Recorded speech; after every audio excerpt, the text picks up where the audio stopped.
there's a lot of confusion in the world of diabetes. And our goal here today is to try and help clear up some of that confusion, because unfortunately diabetes can be one of these really grim diagnoses where, the doctor says that you have it, and then from that point onwards it can lead to, complex emotions and a confusion about what to put into your body. And our goal here today is to try and simplify that a little bit so that you can understand a little bit about what is truly causing the problem for type 1 diabetes and type 2 diabetes and how that can be handled. So I'll tell you first a little bit about myself. I was diagnosed with type 1 diabetes at the age of 22. I didn't know what to do. My doctors basically told me to follow a low carbohydrate diet because that's the one-size-fits-all prescription for people with diabetes. So I was told to eat foods like you see pictured here: cheese, eggs, meat, and under no circumstances was I to eat carbohydrates, because the more carbohydrate I ate, the more insulin I would need. So it sounded like a pretty reasonable strategy, so I said, okay, fine. And I did my best to try and keep my carbohydrate intake low and then to gravitate towards more fatty and high protein foods. So I did that for the first year, and within 365 days, I recognized that things were going even further south than they had already gotten to. I suffered from incredibly low energy. I became depressed because I didn't have enough energy to go and play sports. I grew up as an athlete. I loved playing soccer. I loved playing volleyball, baseball, basketball, you name it, and I couldn't do it anymore. On top of that, my blood glucose was a roller coaster. Eating this way was supposed to make my blood glucose much more manageable, but it did the exact opposite. It made it so that when I checked my blood glucose, at any given moment in time, I would see these giant numbers like 284. Sometimes I would see a 55. Sometimes I would see a 400. And I had absolutely no idea what was causing this. So after a year of living this way, I decided I had to make a change. I had to make a big change because this clearly wasn't working. So I did all this research, and I started reading books and watching movies and attending scientific lectures. And one thing led to another, and I got open to the idea that maybe if I adopted a plant-based diet, that might actually change things for the better. So I was hesitant at first because I grew up as an athlete, a guy athlete, and we're told from a young age that if you don't eat meat, if you don't drink milk, you don't eat cheese, that you're going to become scrawny, and you're not going to become strong, and girls aren't going to like you. And so as a result of that, I said, okay, fine, I eat like a man. That's how men eat. But then all of a sudden, this idea of becoming a plant-based eater came into my mind, and I struggled with it for a little while. But I finally decided that, I'm willing to try anything at this point because clearly I don't feel good. So I adopted a plant-based diet, a low-fat, plant-based whole foods diet, which we're going to talk in detail about today. And in so doing, it's the single greatest decision I ever made in my adult life. Here's what happened to me. My carbohydrate intake went from about 100, maybe 150 grams per day, all the way up to 600 grams per day within the first month. Now, in the diabetes world, if you tell someone you're eating 600 grams of carbohydrate, they look at you like you have 4 eyes, right? That's more carbohydrate than most people with diabetes will eat on a full week. And I was doing that on a daily basis. And I was expecting that by increasing my carbohydrate intake that much, that my insulin use would also go up. Because like we said earlier, the more carbohydrate you eat, the more insulin you're going to need, right? Well, this is what happened to my insulin use. It went down. So I started out using between 40 and 45 units per day. And over the course of the first month, it dropped all the way down to 25, 24, and hovered in that range. So in the first 3 weeks, I had cut my insulin use by 40%. And that's a big deal when you're living with type 1 diabetes, because if you're supposed to inject insulin every single time you eat a meal, if you're using less and less and less insulin and you're pouring in more and more and more carbohydrate, clearly something very interesting is happening. So at this point, I recognized that this traditional model of carbohydrate metabolism was totally not right, that something was at play here, but I couldn't explain it using words. So at that point, I decided that I wanted to investigate this sort of linear carbohydrate model a little bit more, right? Again, the model goes like this: eat less carbohydrate, have less blood glucose, therefore use less insulin. It's pretty straightforward. So what I did was I enrolled in PhD programs all around the country, and I decided that I wanted to turn this into my intellectual passion, because I wanted to explain this experiment. I wanted to be able to describe what was happening inside of my brain, inside of my thyroid, inside of my pancreas, inside of my muscles, but I couldn't do it using the words that I wanted to describe it with. So in this process, I went to UC Berkeley to study nutritional biochemistry for 5 years and really get to the point of understanding the molecular level details of what's happening inside of the human body. And I went with a real simple question, which is, am I a freak of nature? That's all I wanted to know. It's just a simple question, right? Say, what do you want to study for your PhD? I say, I want to understand if I'm a freak. That's what I want to understand, right? Am I a freak of nature in the sense that is what's happening inside of my body just a one-off scenario? Or is this something that can actually apply to other people? Does it apply to other people with type 1, with type 2, people who don't have diabetes, right? So I was able to study insulin resistance, which we're going to talk about in detail today. And insulin resistance is the root cause of type 2 diabetes, but it's also an underlying factor in many health conditions, including type 1. And in this process, I was able to investigate, do a bunch of studies, and write a thesis specifically on the effects of insulin resistance. So here I am today, 15 years later from that initial diagnosis of 2002. I've reduced my insulin use by 40%. I eat more than 700 grams of carbohydrate on a daily basis. And my A1C values, which is a 3-month marker of blood glucose, your average blood glucose, is between 5.6 and 6.0. And that's right in the target range where I want to keep it. Okay, I want to know what you guys think. If you could define insulin resistance in 1 or 2 sentences, what would you say? Raise your hand. Go ahead, shout it out. Okay, so what I want to really hit on the head is insulin resistance, and that's the sort of major focus of the talk today, because insulin resistance is the underlying factor present across all forms of diabetes.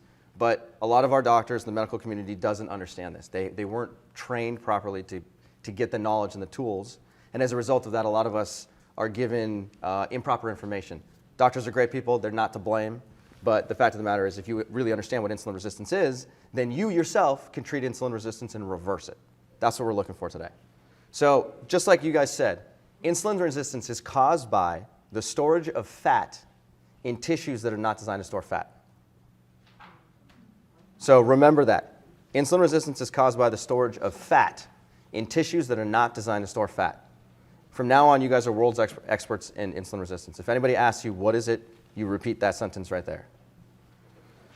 So now we have to understand, well, how does that happen in the first place? Okay? If you can't read this, it's my fault. Well, insulin resistance is a very prominent health condition in our world today, and it influences a lot of other chronic diseases. So we talk about insulin resistance in the context of diabetes and only diabetes. But it actually influences many other health conditions, including cancer, coronary artery disease, hypertension, atherosclerosis, obesity, high cholesterol, fatty liver, polycystic ovarian syndrome, Alzheimer's disease, neuropathy, blindness, kidney failure, retinopathy, and erectile dysfunction. Insulin resistance is a central controlling health condition that talks to every single one of those and increases your risk for every single one of those conditions. That's why it's so important. Now, heart disease is the most important of all of those conditions that I just mentioned, because heart disease is the #1 killer of people with diabetes. There's a statistic that scared me when I first read it, which says that 33% of all people living with type 1 diabetes, the same diabetes that Robbie and I have and 2 other people in this room, 33% of them will die before the age of 50 due to heart disease.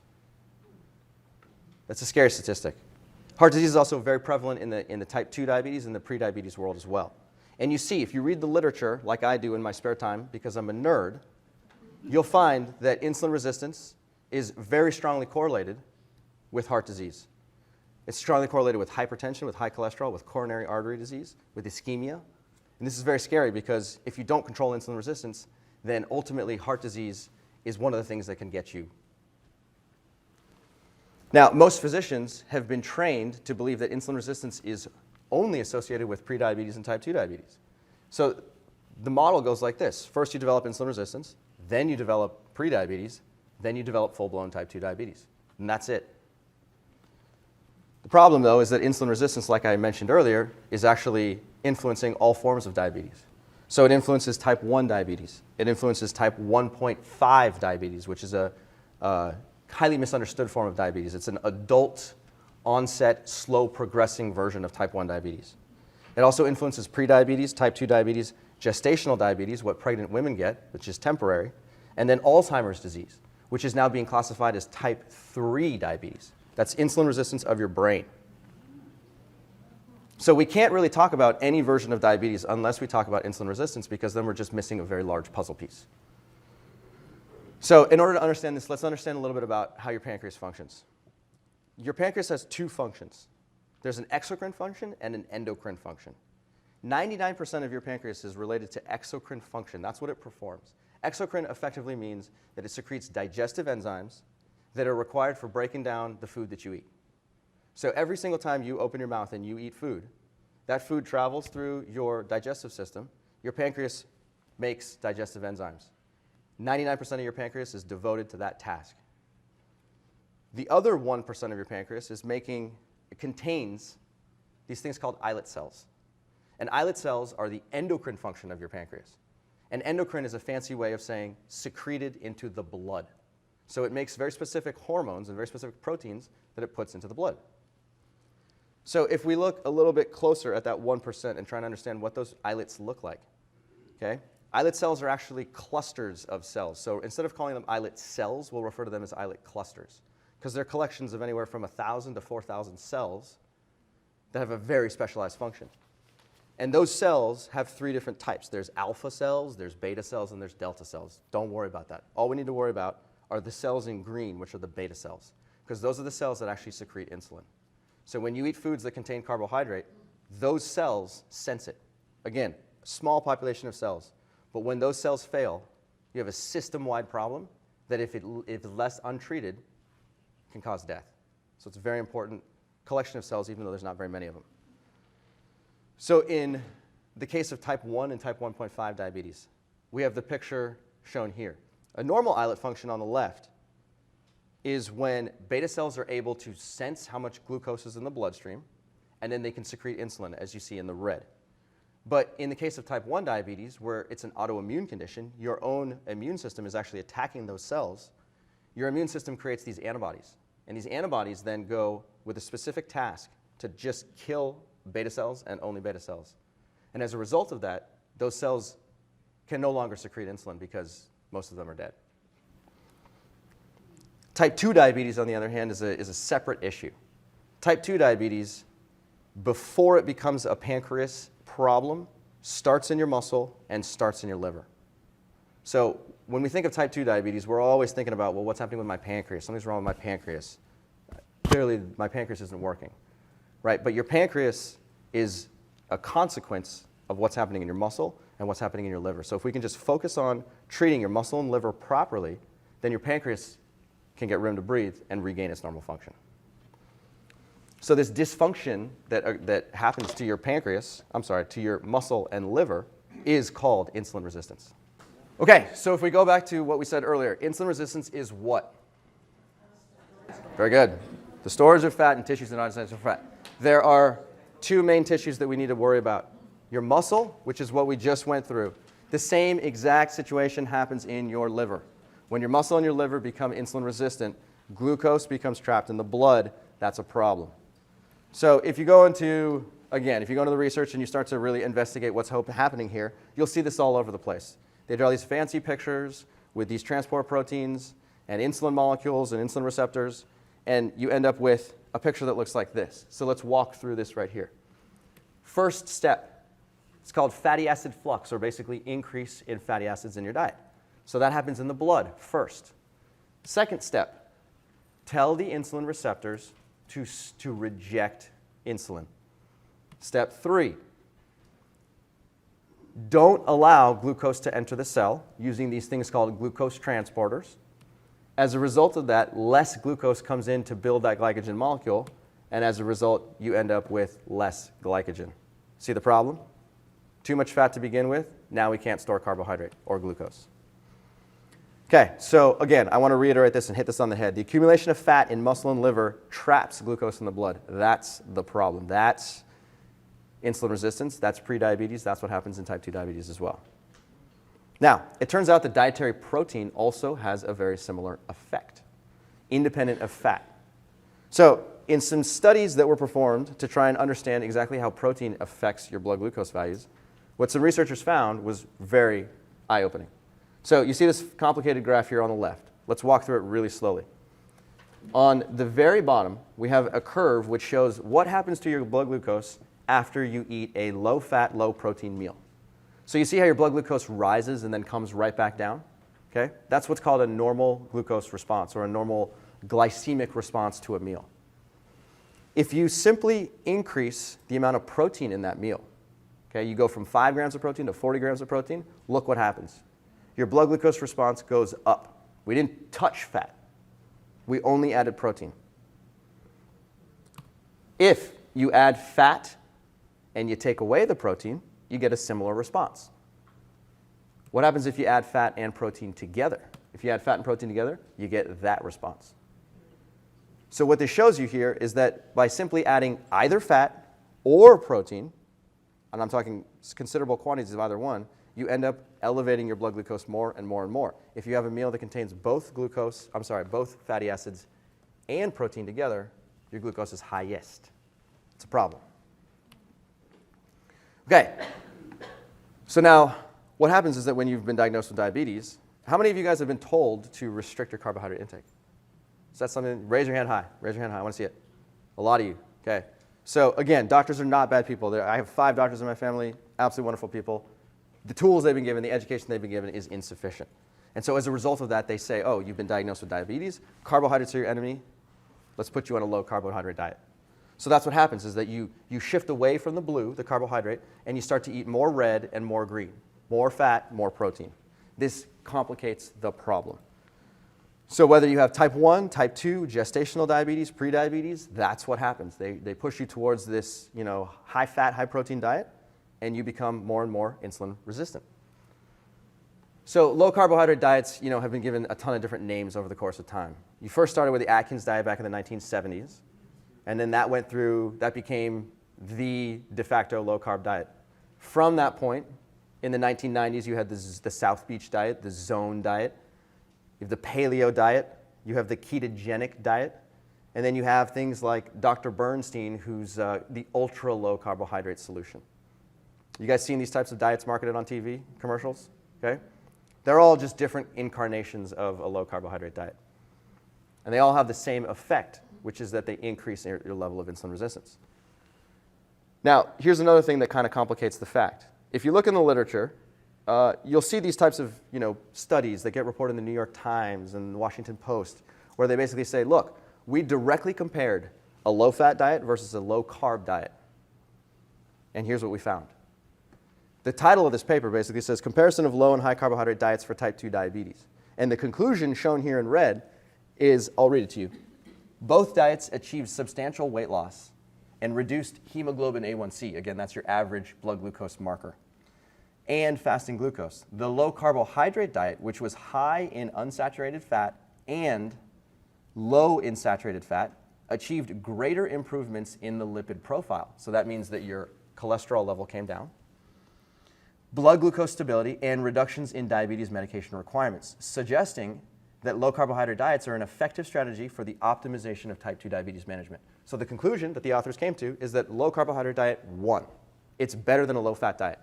But if you do a little bit of digging and you actually read what happened in this study, what you'll find is this, that in the low carb diet, okay, the high fat diet, they're eating 60% of their calories from fat.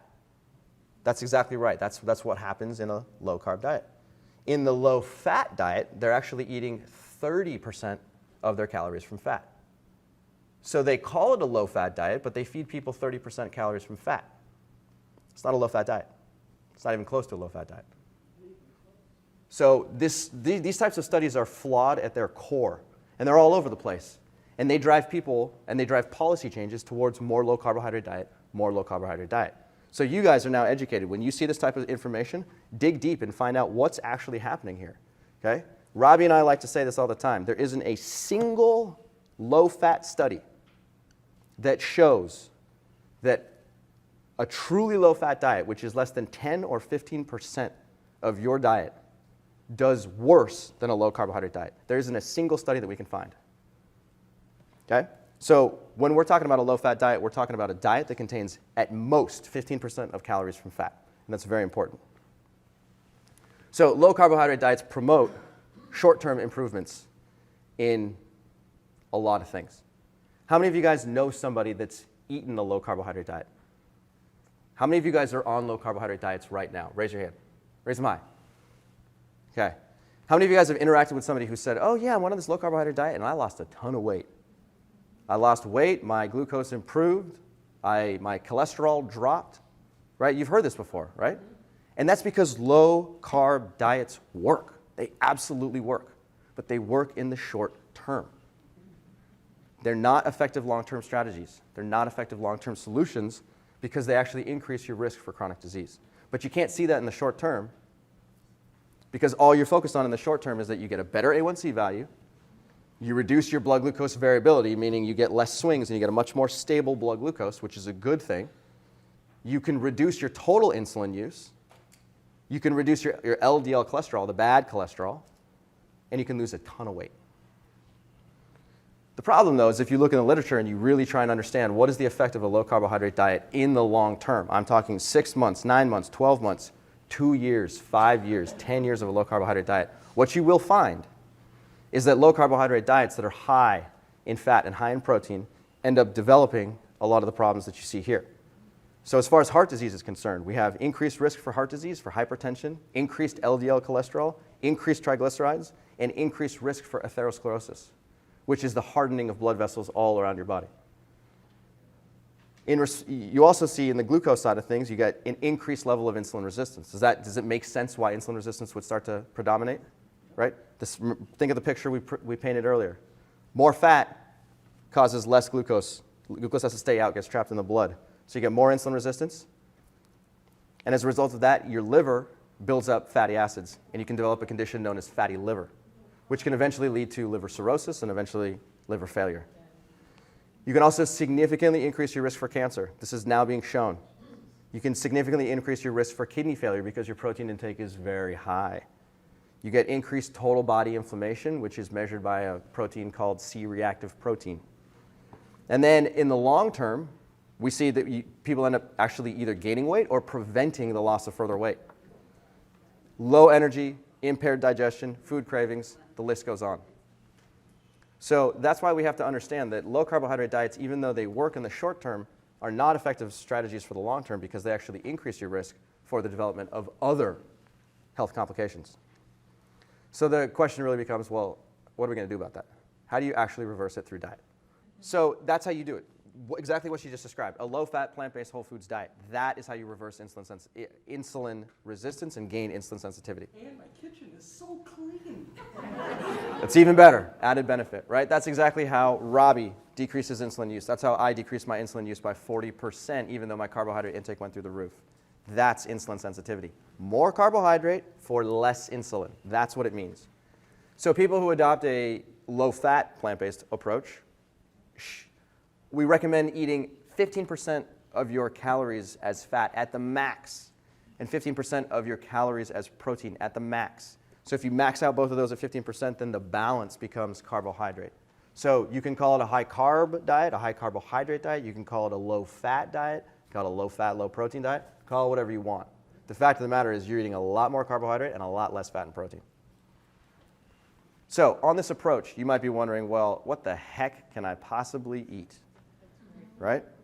Is there anybody else in this room that is also a plant-based eater? Raise your hand, raise them high.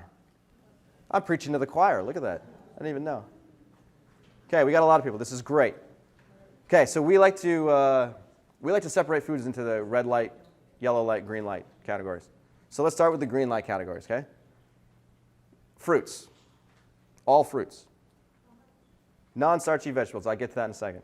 Non-starchy vegetables like tomatoes, cucumbers, okra, zucchini, cauliflower, cabbage, broccoli.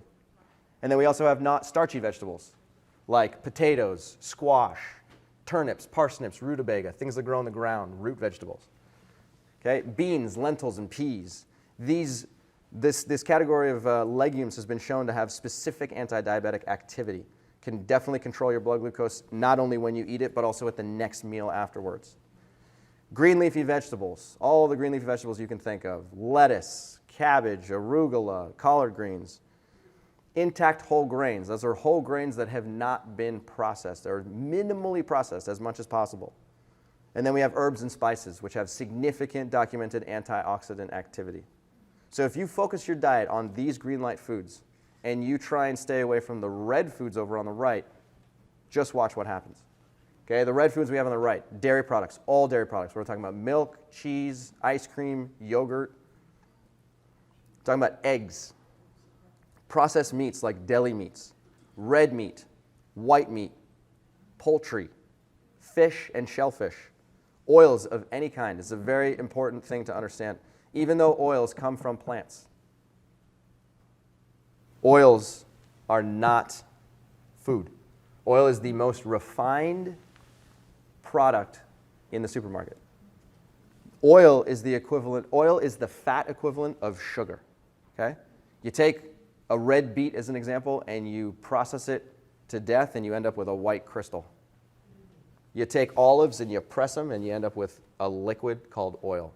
It's a pure fat, and even small amounts of that fat can damage your endothelium, which is the lining of your blood vessels, and it can increase this fatty acid deposit that happens inside of tissues, causing insulin resistance. So all oils are out. Thank you. Eat the olive, don't have the olive oil. Eat the coconut, don't have the coconut oil. Okay? And then we also have in this category refined sugars, and then pastries and breads, which are refined carbohydrates. Now, the foods that are in the center category are the foods that you don't have to avoid, you just have to have them in very moderate amounts. Nuts and seeds, documented anti-cancer effects, documented anti-diabetic activity. But again, when you eat nuts and seeds, it's very easy to overeat on these foods. It's very easy to overeat on them, so you just got to be a little bit moderate in that. Avocados, coconuts, olives. These are higher fat foods which have a definite place in a plant-based diet, but again, we just got to exercise moderation. Then we have pastas and pasta alternatives. These are more refined products that can definitely cause blood glucose spikes in a lot of people. So if you know that's the case for you, then you got to have those in moderation or eliminate them from your diet entirely. And then sprouted breads will be the last one. Go for it.